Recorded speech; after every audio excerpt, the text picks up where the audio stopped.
the first to know. Nsem-Pii TV. Caesar guess or my Ghana ante Nsem-Pii Ghana Armed Forces helicopter bako ekwote from ana enipa 8 a ewo mu de anka emu bako kra a eye arehosem ede ema o my Ghana a yebeka ya enre ya ena yekọ ekope won krabia a menoka said yesi won enyina na usually say plane ekwote from a ade bi ewom a ye friend black box. Na sa black box no na de course we plane ni mu nyina black box no ebe record senior mu be hu de esi ansa na plane no ba beto form na NDC amanyoko no Ashanti regional minister editor dwa se onumum na wahu black box no na black box no NDC amanyoko no edi bibi esie ewom ana Wahab Farouk enukre bi ewom bia ono ede atu edwa a NDC amanyoko no pese won eye no kataso emumu aso a enye asem koto na de yenko ne yenko tie Wahab Farouk. First of all, the issue of black box, I raise it in this country. Okay. I firstly raise it because air accident is here. So we need to the air accidents here and the safety.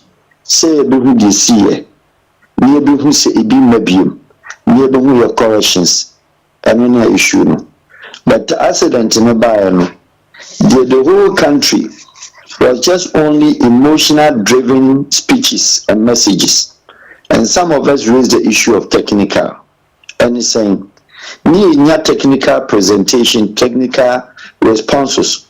Air Force now the plane until today as we speak. Omeka Saye, Ghana Civil Aviation, Omeka Saye, Air Traffic Control, Omeka Saye, and your war aircraft accident emergency response team. A lot of stimulations and drills our Kotoka International Airport, headed by Airport Police Station. Obia Mekasai. And the messages echo out in Naye, and we now was a good person or contribute to our parliament. We so box everything together. Namin for Mukrensi, Omoko.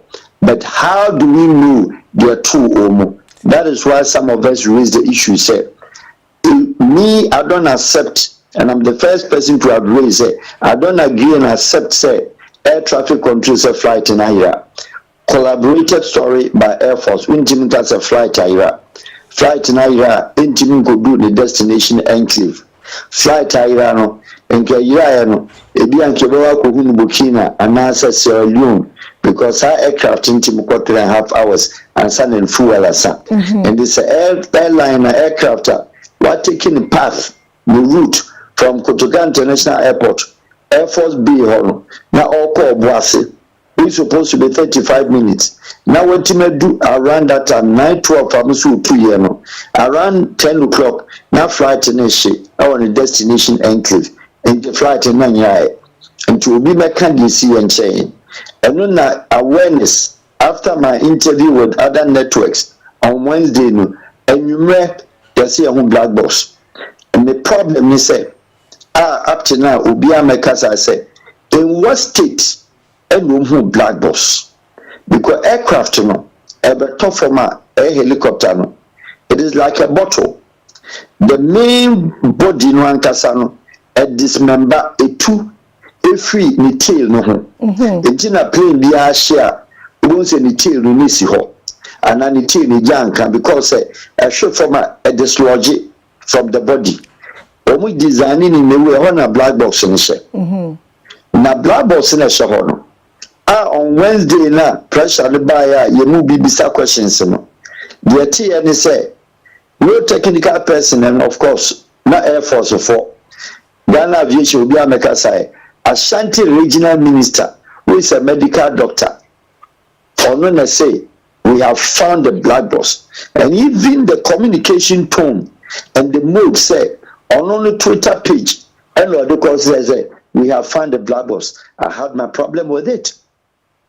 Okomo black box na to the ho, and I say na share a yimunutel ni mu no when the man idea when the copeja e ko to black box no man no so am magazine for and as a technician be ni yiye in what mode because who go to black box must be conserved with the data. So if even crown would make one single mistake with any wire crana what they store to information. So to take the regional minister of Ashanti region to see say I have found the black box and as we speak. Studio my dear. Obianka in what situation the home black box no? I feel no once by the next day. I say parts and components. Machine no metal sinibi. When you're technical person to know metal and the share in the ira. Because accident is see aircraft. Omutimi PC put two metals and getting put together. Some of us have raised an argument say ebi an unfriendly fire and a hit flight no. Ebi obi launch a rocket and or the hit flight no. Ebi so an technical reason be and or hit flight no. Black box no. You need analyzer ukrom ha. You need stimulator ukrom ha. And a black box no airline no China for the year. Okay. But the same flight no France for no version. America one version. Z9 no America will be French for will be and a Chinese for more dear. And the issue. And this year per se analyze black box now.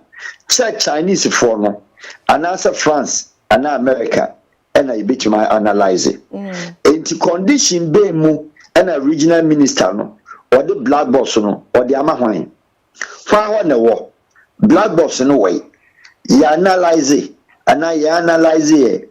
And some of us are saying say before the accident in the basin, there had been a conversation. I work on a cockpit voice recorder so and none of the Ghana air traffic control on the flight in the Incomo. All man clearance, I'm an apagenimu.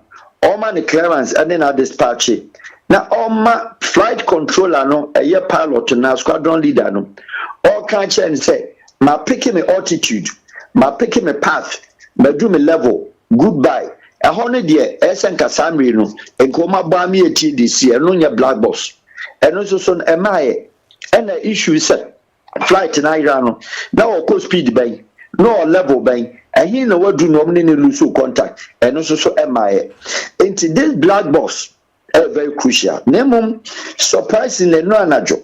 You in the dailies newspaper, your friend is saying online. I must say, after the accident,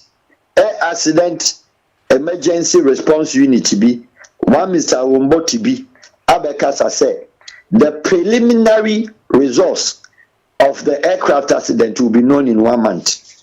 Papa, it doesn't work out like that. It does not work out like that. Say an individual being also ahead. That's an individual no flight no accident in CN. Yen home team no ewo accident destination na crime scene.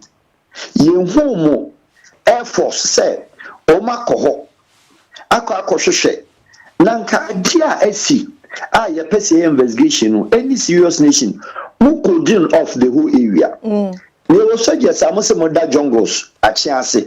You also just some special forces are independent, more special forces independent.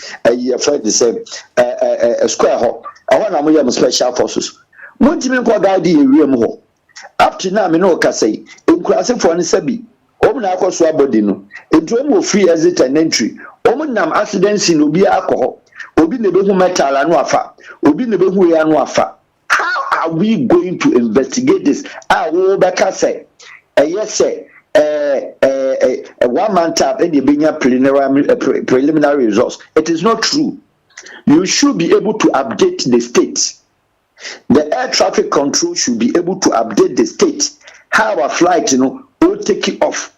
Or slide here now, day, or four springs in the air. Epic in the course before so obeja air traffic control or bekasa I'm good. I'm on my altitude, my do my level, I'm good to go. No so I can say goodbye, safe skies. Or 25 minutes into the flight, obesa ba air traffic control no so. Tawa no be communicate. We do the destination guide na onye den on lande ahọ no nyina na kasa no wo ho anase na kasa ne ma because no about 3 minutes away. Okay. On the landing spot. Black box near can no. It is not an issue. Ghana the media minimum say I can say this message or this news or this information of black box will never be made known. Now, yes. The flight recorder no data was information was no. Would you say sir it will be on a need to know basis because of national security? And I say Obeka say just so the people will feel at ease. Na young Ghana for the behunu nia eko na yebesua bibia free mo no e was so mo in the public. There's no national security Ghana near Sadian involving an aircraft accident that happened on the soil Ghana. Passenger aircraft carrying about 370 perished or Russia, Malaysia flight, Egypt air, Ebeto Cote d'Ivoire has Ethiopia to Cote d'Ivoire. Within a matter of seconds, air traffic accident for the safety of the world. Yeah. It's a world knowledge. You need security be a DC. The recordings need to take place. Conversation take place between the air traffic control and the pilot. No, now we two and sign over as a plane. And one of the infab black box. That could remain public for us to know there's challenges. Okay. It don't mean can't say any security reason. There is nothing called security reasons in air traffic control. You have a huge concern about how they are handling the flight recorder, no, because you mentioned say and can you say regional minister no on nanke was say handle. But the way I handle no. A bit me about said they could tamper with anything unknowingly. Also, could they actually destroy evidence by the way they handle or destroy evidence deliberately. But we are talking about the technical people or the technical person who handled that particular, because your friend said black person into anaho a tail nimu, and the tail was not was not bent. It made me be say regional minister no peja tail no and what the koye and we black person and I say omo ma electrician bi and we say screws be bom enu tuye. Because this is a sensitive data. It could the cockpit voice recorder, and we could the flight voice data recorder, the FDR, any CVR, and also our accident data recorder. And your mammy and Sunny are combined. In some of the bigger aircraft, you shoot two, and some of the helicopter, you shoot one. All the three combined together. It is a whole with a certain sensitivity, a certain knowledge of how to deal with the machine. And then Amibisa said, Omo Peja till in a Kumasi, and we could 2 years, and to park and so. Now, myself, Bisa said, I didn't up to now. Air Force, Ghana Army, Chief of Defense Staff, Air Marshal, Group Marshal, and the group, your friend say, the group commander, and a wing commander. No.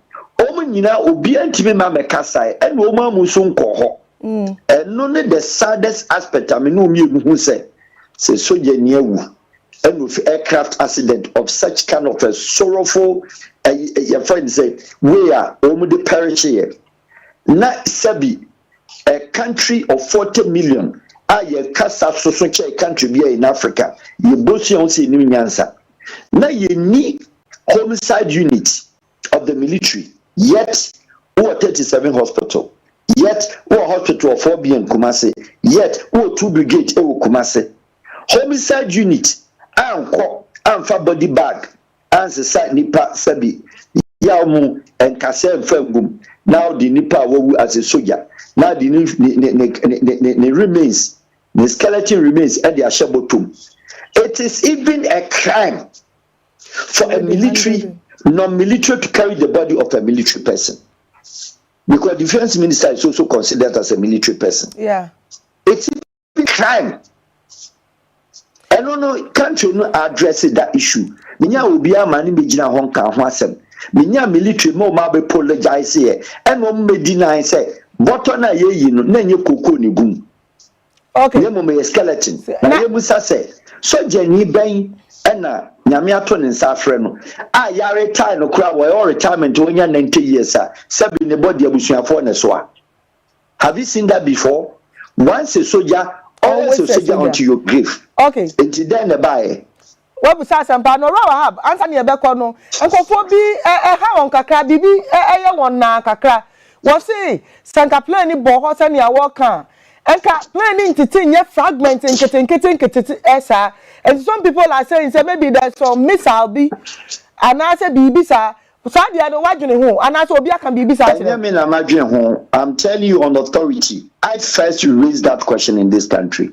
Say time na accident in see and the first point of investigation Kombu area ho galamsey size na ho. These people and chair and a cocoa a gold board around saki omji gold any money running about 4 billion and these Chinese drones ho rocketa ebi a oma launch ho your friend is a missile Oma ranchi ewo ho shoulder to air missile bi ho oma package ewo ho binim.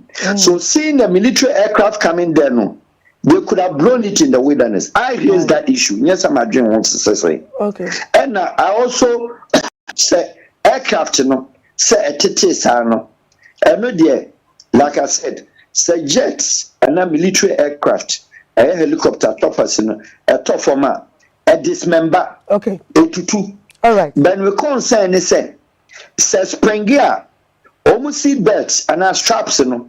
It mystery a spring gear. A big crowd na office passengers nipa 80 no. A big crowd na machine no. E ba akukura to nwuram. All right. O ma hye de ye o ma hye. But you ntimi nka say nipa 80 na hye because o mo hye into ashes. Are we sure say a big crowd in the mid air na blow apart no our mountains no suspectedly no ebi kwa nipa ni bi to nwe ni ho. We haven't conducted that search. All right. Because there have been several accidents machine crash here cover area of 2 kilometers radius. All right. 2 kilometers square no more dey hwehwe because accidents see ama military jet and as a chopper springing the party me dey no to bear almost 500 meters away in the bush. All right. You know a black box. Equipment in Angasa black. Equipment no a titi hono and a during the World War no and a black. Now black no muja you see dini juman J muye. And he said flight is here. Nessa and see a black and a difficult swim before. Into the color in the last 20 years, I am very orange. You can orange, I dear orange pankasa. And then the color no a Nani color no any machine equipment in Ankasano. Or my building enough said there is no way it just be a machine be a bit master color. What does it mean? Say yeah, a daho, a shaho. Au biabihu na black box no musa say him fan pan no de discipline mu a play ni share eno kwa intimacy play say obi a wire physics da no yem fan say mu gina angel fm baby a wo sisi ano na wo ja bia bottle ana bottle bia a ewo ano te se bia bottle no e ja be hwe forma the bigger size na drink ni bibia wo mu no ahori nyina be pai. Na some small drinking spot yina kakra no ne head in Nsem-Pii no design aircraft alone in tail no and in the case of a bottle tiny tail no tiny my aeroplane into bien said aeroplane is so and I said a glacier tail ni true and I said Sequana, tell me that be dismember you who flight and so and detail the horse. Until aircraft accidents be all over the world and very rare to tell but in detail now share a honor black box and you're not Farouk, sir. I had the eja that I didn't as a car battery be as a battery. Now, sir, a top muso, but I say play no, a tissue pumuswe. A tissue to one, unless a woman who aircraft, because it sustain water and it sustain fire and sustain any kind of weather. intimi go wrong. Now you afraid to be a pingers. So koto flight in Suma and then you no, I say satellite. Na ama direction. I hope a share. And then no bit makwakuhi. Na yamra adikotia adienankasa Adienankasa no eye niama nyensa. Ba kwa ye no eye the flight data recorder, a flight data recorder. And the flight data ne say plane time may take you off. The hours are air flight, the minutes are air flight, the speed are air call. Any the engine performance, engine capacity, anything there it has to do with the aircraft, you know. Sa black box, you know, the flight data recorder, the FDR recorder. And also say, your friend, with my friends, accident data recorder. Accident data recorder said, the accident is here. It's in my videos, you know. Because tell no, as I want video recording at the map data black box, you know. And in most cases, you know, the view of the aircraft, you know, say the see dive and also say the see, you know, some of the flight recorders, you know, that was our videos, you know, our FDR, air flight data recorder. And then the main function, you know, and also your cockpit voice recorder. Cockpit voice recorder no and on any say plane the air call conversation coso and then I can't want them say a flight control tower and now say radar control for no only pilot to be award the airspace of Ghana didn't come up. What stress or problem on any community. Maybe I will not win, maybe I will do name your friends a black box in a better baby and what flyer do. A better at the Kodia a hitchino. A better a choir a faso, Casa or Kanye. And intuition black box we say yellow equipment. Once so much someone say, do not open anything. So we a single mistake. And to do my said, cockpit conversation, I say cockpit conversation recorder. Your friend say CDR no.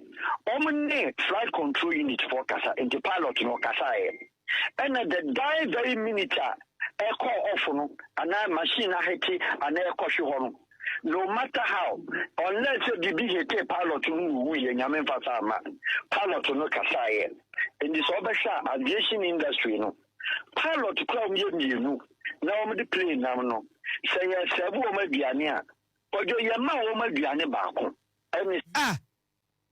nipa mienu na aduane bebre ba ya de bi kura aka mo ko hwe egu na paros mienu de mo duane baako sase ma wo ma duane baako ene sese baako konya running stomach baako konya food poisoner some wo ma duane baako mienu nya food poisoner